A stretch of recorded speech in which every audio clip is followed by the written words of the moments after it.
ஏரோது ராஜாவுடைய சகோதரன் பேரு பிலிப்பு. இந்த பிலிப்புவின் மனைவி ஏரோதியாள். ஏரோது ராஜா என்ன பண்றாருன்னா, தன் சகோதரன் மனைவியாகிய ஏரோதியால தனக்கு மனைவியாக வைத்துக்கிறாரு. இதனால யோவான் ஸ்நானன் ஏரோது ராஜாவை கண்டிப்பாரு. நீங்க உங்க சகோதரன் மனைவியை வைத்துக் கொள்வது நியாயமல்ல அப்படின்னு சொல்லி ஏரோது ராஜாவை கண்டிக்கிறாரு. அதனால இந்த ஏரோது ராஜா யோவானை என்ன பண்றாருன்னா காவல தூக்கி போட்டுறாரு.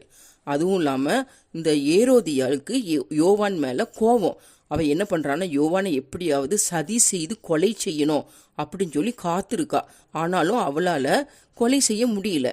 ஏன்னா யோவான் நீதியும் பரிசுத்தம் உள்ளவரும் சொல்லி ஏரோது ராஜா அறிந்திருந்ததுனால யோவான் ஸ்நானனுக்கு பயந்து யோவானை பாதுகாத்து அவருடைய யோசனைப்படியெல்லாம் ஏரோது ராஜா செய்து வந்தாரு. இதனாலதான் ஏரோதியாலால யோவானை சதி செய்து கொலை செய்ய முடியல. ஆனா இந்த ஏரோதியால் யோவானை கொலை செய்யறதுக்கு சமயம் பார்த்துக்கிட்டே இருந்தா.